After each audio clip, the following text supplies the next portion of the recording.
Deepshikha chemistry classes. हमने जो पिछले वीडियो में पढ़ा था wave nature of electromagnetic radiation, अब हम उसके आगे का टॉपिक पढ़ेंगे, प्रोपगेशन ऑफ वेव। जैसे कि आपको दिख रहा होगा, ये होता है लाइन हमारी जो होती है डायरेक्शन ऑफ प्रोपगेशन। इस डायरेक्शन ऑफ प्रोपगेशन में ऑसिलेशंस होते हैं, ऊपर नीचे ऊपर नीचे।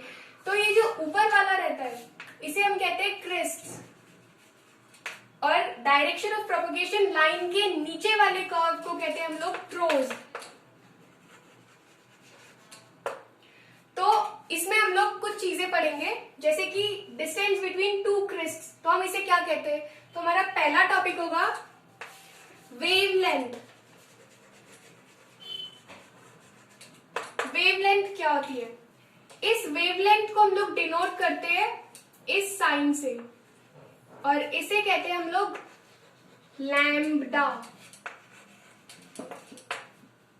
तो वेवलेंथ होती है दो क्रिस्ट के बीच का डिस्टेंस को हम लोग कहते हैं वेवलेंथ, और टू ट्रोज के बीच के डिस्टेंस को भी हम वेवलेंथ कहते हैं। तो इसे हम कह सकते हैं, इसकी डेफिनेशन बनती है the distance between two consecutive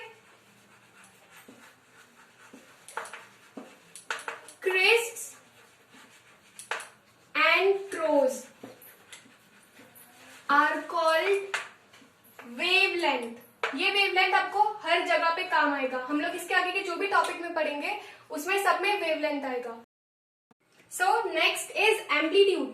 amplitude is the height of the crest. हमें पता है ये हमारा क्रिस्ट है, और इस डायरेक्शन ऑफ प्रोपगेशन से लेकर इस ऊपर वाली वेव तक का जो भी डिस्टेंस होता है इसे हम कहते हैं एम्पलीट्यूड। वैसे ही ये जो डेप्थ में ट्रो जा रहा है, तो डेप्थ ऑफ द ट्रो भी होता है, एम्पलीट्यूड ही होता है। तो एम्पलीट्यूड की डेफिनेशन बनेगी, it is the height of crest and depth of the trough. Crest की हाइट और ट्रो की डेप्थ को हम लोग बोलते हैं amplitude. It is denoted by a, और इसकी जो यूनिट होती है, unit of amplitude is length. Now our next term is frequency. Frequency is denoted by new.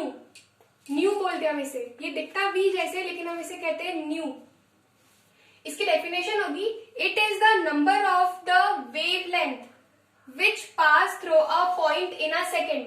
मतलब कि एक सेकेंड में कितने नंबर ऑफ ऑसिलेशन ये करता है, इसे हम कहते हैं फ्रीक्वेंसीज। जैसे कि वेवलेंथ, वेवलेंथ हमें पता है कि दो क्रिस्ट के बीच का या ट्रो के बीच के डिस्टेंस को हम लोग वेवलेंथ कहते हैं। तो वेवलेंथ कितनी बन रही है एक सेकेंड में, उसे हम कहते हैं फ्रीक्वेंसी। इसकी यूनिट होगी, unit of frequency is cycles पर सेकेंड। और फ्रीक्वेंसी की हम लोग पहले से जानते हैं कि फ्रीक्वेंसी होता है हर्ट्ज। तो हर्ट्ज तो कॉमन है, पर यहाँ पे एक नया टर्म है साइकिल्स पर सेकेंड। साइकिल्स मतलब कि एक सेकेंड में कितने साइकिल बनते हैं इस वेव के, इसे हम कहते हैं फ्रीक्वेंसी।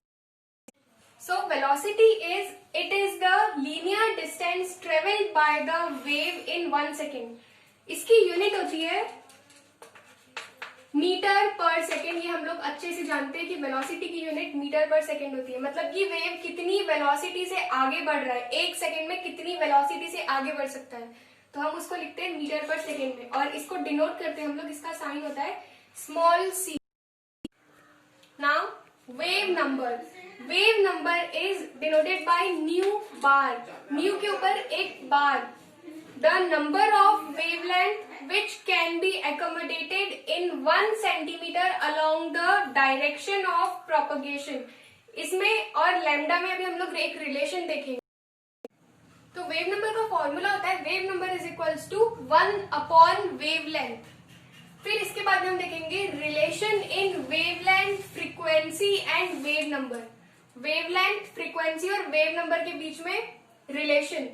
तो सी हमको पता है वेलोसिटी। अगर कभी हमको वेलोसिटी फाइंड करना है तो हम ऐसे कर सकते हैं, ये इसका एक फॉर्मूला है, C इज इक्वल्स टू, मतलब velocity is equals to lambda into frequency. फिर इसे हम ऐसे भी लिख सकते हैं, कभी अगर हमें फ्रीक्वेंसी फाइंड करना है तो frequency is equals to c upon lambda, क्योंकि हमको पता है c is equals to lambda into velocity होता है। तो अगर हम लैम्डा को यहाँ पे सी के नीचे ट्रांसफर कर दे तो भी अकेला हो जाएगा, मतलब न्यू फ्रीक्वेंसी। तो हम फ्रीक्वेंसी ऐसे करके फाइंड कर सकते हैं। फ्रीक्वेंसी का ये फॉर्मूला होगा, और अगर हमको किसी चीज की वेलोसिटी फाइंड करना है तो ये, और लैम्डा होगा, lambda is equals to 1 upon wave number, क्योंकि हमको पता है वेव नंबर होता है 1 अपॉन लैम्डा। तो ये लैम्डा यहाँ आ जाएगा और वेव नंबर इधर आ जाएगा, अगर हमको भी वेव नंबर फाइंड करना है तो। ऐसे करके हम लोग कुछ डेरिवेटिव वैल्यूज फाइंड कर सकते हैं। Okay guys, thanks for watching. If you like this video, please like and subscribe.